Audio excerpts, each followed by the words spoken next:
শানে নজরুলের মধ্যে এসেছে, তাফসিরে বাগাবি প্রণেতা আল্লামা ইমাম জালালউদ্দিন সিয়ুতি রহমতুল্লাহ আলাইহি উল্লেখ করছেন,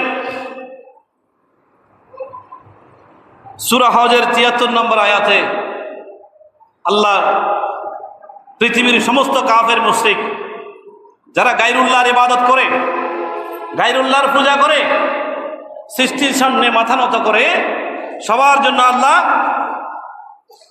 ইন জেনারেল ঘোষণা দিলেন, ইয়া আইয়ুহান নাস, এ মানুষেরা, দুরিবা মাতালুন, তোমাদের জন্য একটা উদাহরণ দেওয়া হচ্ছে, ফাসতামিউ লাহু, ভালোভাবে শোনো, ইন্নাল্লাযীনা তাদউনা মিন দুনিল্লাহ, যারা আল্লাহ ছাড়া অন্য কারো ইবাদত করে, আল্লাহ ছাড়া অন্য কারো পূজা করে, তার মানে যারা শিরিকে লিপ্ত আছে, যারা কুফরিতে লিপ্ত আছে, তাদের কথা আল্লাহ বলছেন, লা ইয়াখলুকু যুবাবান, তোমরা যাদের পূজা করতেছ, যাদেরকে আমি আল্লাহর পরিবর্তে মাবুদ বানিয়ে রেখেছ, তারা একটা মাছিও তৈরি করতে পারবে না, একটা মাছিও। সমস্ত মূর্তি পূজা বলেন, ভূত পূজা বলেন, সাপ পূজা বলেন, সৃষ্টির যত পূজা বলেন, সমগ্র সৃষ্টিকে যদি এক জায়গায় রাখা হয় এবং সবার শক্তিকে যদি একীভূত করে চেষ্টা করা হয়, পৃথিবীর সমস্ত ল্যাবরেটরিকে যদি এক জায়গায় রাখা হয়, সমস্ত বিজ্ঞানের বিজ্ঞানাগারগুলোকে যদি এক জায়গায় রাখা হয়, সবাই মিলে একটা মাছি তৈরি করতে পারবে?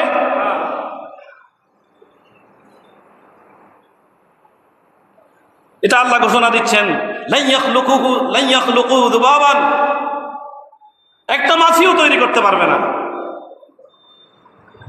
ওয়ালাউ ইজতামাউ লাহু, আল্লাহ বলছেন তারা সবাই যদি একত্রিত হয়, চিকিৎসা বিজ্ঞান বলেন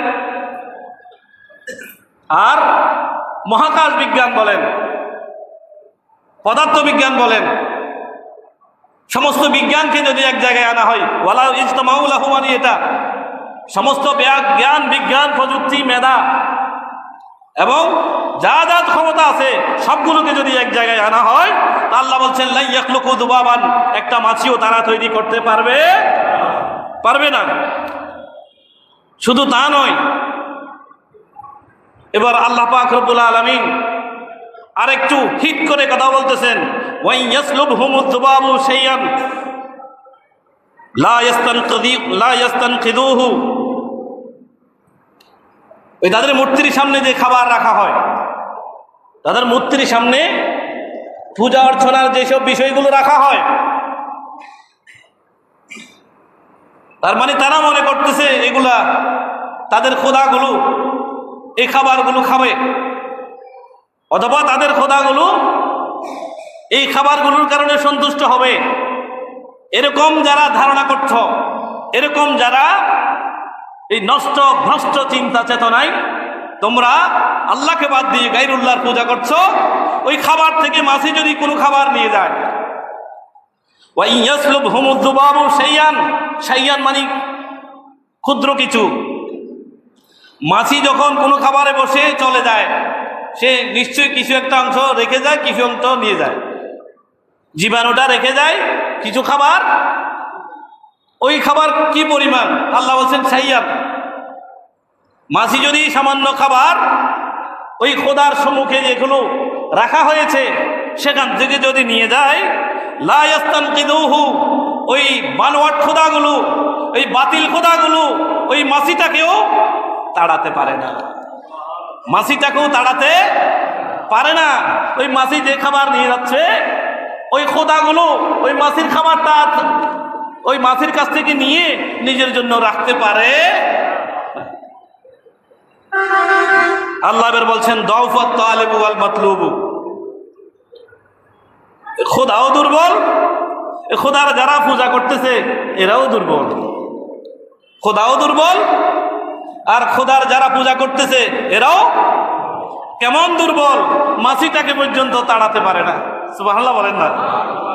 তাহলে আল্লাহকে বাদ দিয়ে এই পৃথিবীর বুকে যত ধরনের তন্ত্রমন্ত্র বাদ মতবাদ ধর্ম আছে, আল্লাহকে বাদ দিয়ে যত জায়গায় পূজা করা হচ্ছে, গায়রুল্লাহর ইবাদত করা হচ্ছে, সমস্ত শক্তি মিলে একটা মাছি তাড়াতে পারে না। এই ঘোষণা আল্লাহ সরাসরি দিয়েছেন সূরা হজের ৭৩ নম্বর আয়াতের মধ্যে। বড় করে বলেন সুবহানাল্লাহ। তাহলে এখানে আল্লাহ ওই বাতিল খোদা এবং এই খোদার ইবাদতকারী আহমক বেআকল এই পূজারীদের শক্তিকে মাছির শক্তির সাথে সিমিলার করে দিয়েছেন এবং বলে দিয়েছেন যে মাছির শক্তির সাথে ওরা পারে না। যদিও পৃথিবীতে অনেক শক্তিশালী, যদিও সাম্রাজ্যে অনেক ক্ষমতা, আধুনিক জ্ঞান বিজ্ঞান প্রযুক্তিতে অনেক দূরে গিয়ে, কিন্তু আল্লাহ বলছেন যে না, তাদের শক্তি ওই মাছিটাকেও আটকাতে পারে না। মাছি যখন তাদের ওই খোদার সম্মুখে পেশকৃত রাখা এই খাবার যখন নিয়ে যায়, ওই খাবার রক্ষা করতে পারে না, মাছির সাথেও পারে না। সুবহানাল্লাহ বলেন না? তাদের ক্ষমতা মাছির সাথেও কুলাই উঠতে পারে না। এই আয়াত কারিমা যখন নাজিল হয়েছে, যারা গায়রুল্লাহর পূজা করে এরা খুব তেলে বেগুনে জ্বলতেছে। যখন কোনো সত্য উদ্ঘাটন করে দেওয়া হয়, হাটে হাঁড়ি ভেঙে দেওয়া হয়, তখন যারা অসত্যের পূজা করে, অসত্যের ধ্বজাধারী, এরা টকবক টকবক করে তেলে বেগুনে জ্বলতেছে। আল্লাহ আরেকটা উদাহরণ পেশ করলেন সূরা আনকাবুতের মধ্যে, মাসালুল লাযীনা ইত্তাখাযু মিন দুনিল্লাহি, আল্লাহকে বাদ দিয়ে যারা গায়রুল্লাহর পূজা করে তাদের উদাহরণ কিরকম? কামাসালিল আনকাবুত, মাকড়সার উদাহরণের মতো। মাকড়সার উদাহরণের মতো। ইত্তাখাযাত বাইতান, মাকড়সা যেরকম ঘর বাঁধে, মাকড়সার ঘরের সাথে তাদের কর্মকাণ্ড, তাদের পূজা অর্চনা, ওই গায়রুল্লাহর বিরুদ্ধে যত ইবাদত বন্দেগী সবগুলোকে আল্লাহ তুলনা দিয়েছেন মাকড়সার ঘরের সাথে এবং বলছেন ইন্না আওহানাল বুয়ুতে লাবাইতুল আনকাবুত লাউ কানু ইয়ালামুন, পৃথিবীর যত ঘর আছে সবচেয়ে দুর্বলতম ঘর হচ্ছে মাকড়সার ঘর। ওয়া ইন্না আওহানাল বুয়ুতে, নিশ্চয়ই সবচেয়ে দুর্বলতম ঘর হচ্ছে লাবাইতুল আনকাবুত, ওই মাকড়সার ঘর। তার মানে প্রথমে আল্লাহ তুলনা দিলেন মাছির সাথে, তাদের শক্তিকে মাছির শক্তির সাথে সিমিলার করে দিয়ে আল্লাহ প্রমাণ করলেন মাছির শক্তির চেয়েও তাদের শক্তি কম। কারণ মাছি তাদের খোদার খাবার নিয়ে যাচ্ছে, মাছিকে রক্ষা করতে পারে নাই, মাছিকে ধরতে পারে নাই, আটকাতে পারে নাই। তাদের ক্ষমতা মাছির ক্ষমতার চেয়ে কম। এটা একটা উদাহরণ। আরেকটা উদাহরণ দিলেন যে তাদের কর্মকাণ্ড, তাদের অ্যাক্টিভিটিস, তাদের রিলিজিয়াস অ্যাক্টিভিটিস যেগুলো আল্লাহর বিরুদ্ধে করতেছে, আল্লাহকে না মেনে সৃষ্টিকে মাবুদ মনে করতেছে, আল্লাহ বলতেছেন এদের কর্মকাণ্ড মাকড়সার ঘরের মতো। আর মাকড়সার ঘর হচ্ছে সবচেয়ে দুর্বলতম, যেটা ফু দিলেও নষ্ট হয়ে যায়, পানি পড়লেও নষ্ট হয়ে যায়, একটু বাতাস আসলেও নষ্ট হয়ে যায়। লাউ কানু ইয়ালামুন, তারা যদি জানতো, তারা যদি জানতো বলে আল্লাহ তাদেরকে সমস্ত গায়রুল্লাহর পূজা যারা করে তাদেরকে একটা থিম, একটা দর্শন দিয়ে দিলেন। লাউ কানু ইয়ালামুন, তারা যদি জানতো, তারা যদি পড়তো, তারা যদি বুঝতো, তারা যদি গবেষণা করতো, তারা যদি এই আয়াতের দিকে ফিরে আসতো, তাহলে তাদের জন্য ভালো হতো। বড় করে বলেন সুবহানাল্লাহ। এই দুই আয়াতে তাদের কর্মকাণ্ডকে, একটাকে তুলনা দেওয়া হয়েছে মাছির সাথে, মাছির শক্তির সাথে, আরেকটাকে তুলনা দেওয়া হয়েছে মাকড়সার ঘরের সাথে। এখন এরা আর সহ্য করতে পারতেছে না। এরপর এরা সমালোচনা শুরু করেছে যে এটা কেমন আল্লাহ, যেটা কিছুক্ষণ মাছির কথা বলে, কিছুক্ষণ মাকড়সার কথা বলে। মাছি মাকড়সা এগুলো তো ছোট ছোট প্রাণী, কীট পতঙ্গের মধ্যে পড়ে। মহান আল্লাহ, যে যার উলুহিয়ত, যার ক্ষমতা, যার মাবুদিয়ত বিশাল হবে, তিনি ছোট ছোটই কীট পতঙ্গের উদাহরণ কেন দেন? এবার আল্লাহ বলছেন ইন্নাল্লাহা লা ইয়াস্তাহি আন ইয়াদরিবা মাসালাম মা বাউদাতান ফামা ফাওকাহা। আল্লাহ আবার বলছেন যে আল্লাহ হেদায়েতের বর্ণনার ধারাবাহিকতায় তোমাদেরকে বোঝানোর জন্যে, অবুঝদেরকে বোধ শক্তি দেওয়ার জন্যে, অবুঝদেরকে বুঝে আসার জন্যে, জালেমদেরকে জুলুম থেকে পরিত্রাণ পাওয়ার জন্যে, জাহান্নামীদেরকে জান্নাতের দিকে নিয়ে আসার ধারাবাহিকতায় আল্লাহ একটা মশার উদাহরণ দিতেও লজ্জাবোধ করেন না। ইন্নাল্লাহা লা ইয়াস্তাহি আন ইয়াদরিবা মাসালাম মা বাউদাতান, একটা মশার উদাহরণ দিতেও, মাছির উদাহরণ দিতে, মাকড়সার উদাহরণ দিতে আল্লাহ লজ্জাবোধ করেন না। বড় করে বলুন সুবহানাল্লাহ।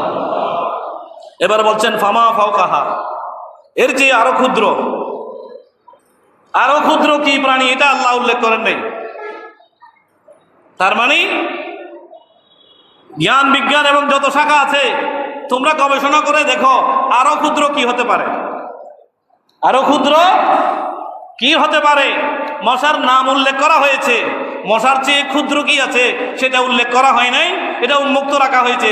তার মানে তোমরা গবেষণা করে দেখো ক্ষুদ্রটা কি হতে পারে। বড় করে বলেন সুবহানাল্লাহ।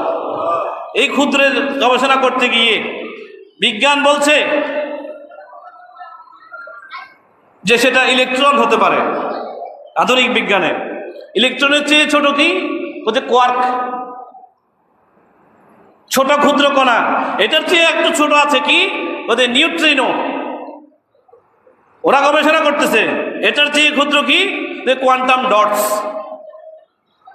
বর্তমান বিজ্ঞান সবচেয়ে ক্ষুদ্র জিনিস আবিষ্কার করেছে, এটার নাম হচ্ছে কোয়ান্টাম ডটস। নাম দিয়েছে কোয়ান্টাম ডটস। এর চেয়ে আর ক্ষুদ্র কোনো নাই। হয়তো দেখা যাবে 5 বছর পরে, আর 10 বছর পরে বিজ্ঞান আরো যখন ডেভেলপ করবে তখন ওরা বলবে এর চেয়ে ক্ষুদ্র এটার নাম এটা। তার মানে বিজ্ঞানকে, গবেষণার এই পথকে বন্ধ করে দেন নাই, আল্লাহ খোলা রেখেছেন আরো ক্ষুদ্রতর। এবার তোমরা খুঁজে দেখো আরো ক্ষুদ্রতর আল্লাহর সৃষ্টি জগতের মধ্যে কি হতে পারে, কি হচ্ছে, কি ঘটতে পারে। এই জগৎটাকে আল্লাহ উন্মুক্ত রেখে দিয়ে জ্ঞানীদের জ্ঞানের বিচরণের জন্য আল্লাহ পথ খুলে দিয়েছেন এই আয়াতের এই ছোট্ট অংশের মধ্যে, ফামা ফাওকাহার মধ্যে। বড় করে বলেন সুবহানাল্লাহ। যেই মশাকে নিয়ে ওরা তিরস্কার করছে, তুচ্ছ তাচ্ছিল্য করছে, এই মশা এখন আমাদের চিকিৎসা বিজ্ঞানের গবেষণার বিষয় হয়ে গেছে। প্রতি বছর মশা মারার জন্য আমাদেরকে কামান দাগাতে হয়, মশা মারার জন্য রাষ্ট্রীয়ভাবে বৈঠক করতে হয়, মশা মারার জন্য, মশার আক্রমণ থেকে রক্ষা করার জন্য বাজেট নির্ধারণ করতে হয়, মশার আক্রমণ থেকে নিরাপদ থাকার জন্য বাড়ির আশেপাশে অভিযান চালাতে হয়। যেই ক্ষুদ্র মশার কথা আল্লাহ ১,৫০০ বছর আগে ওই মানব সভ্যতাকে হেদায়েতের দিকে, ইমানের দিকে, জান্নাতের দিকে নিয়ে আসার জন্য একটা উদাহরণ হিসেবে উপস্থাপনা করেছেন, ওই মশা বর্তমান বিশ্বের অন্যতম গবেষণার বিষয় হয়ে দাঁড়িয়েছে। বড় করে বলেন সুবহানাল্লাহ।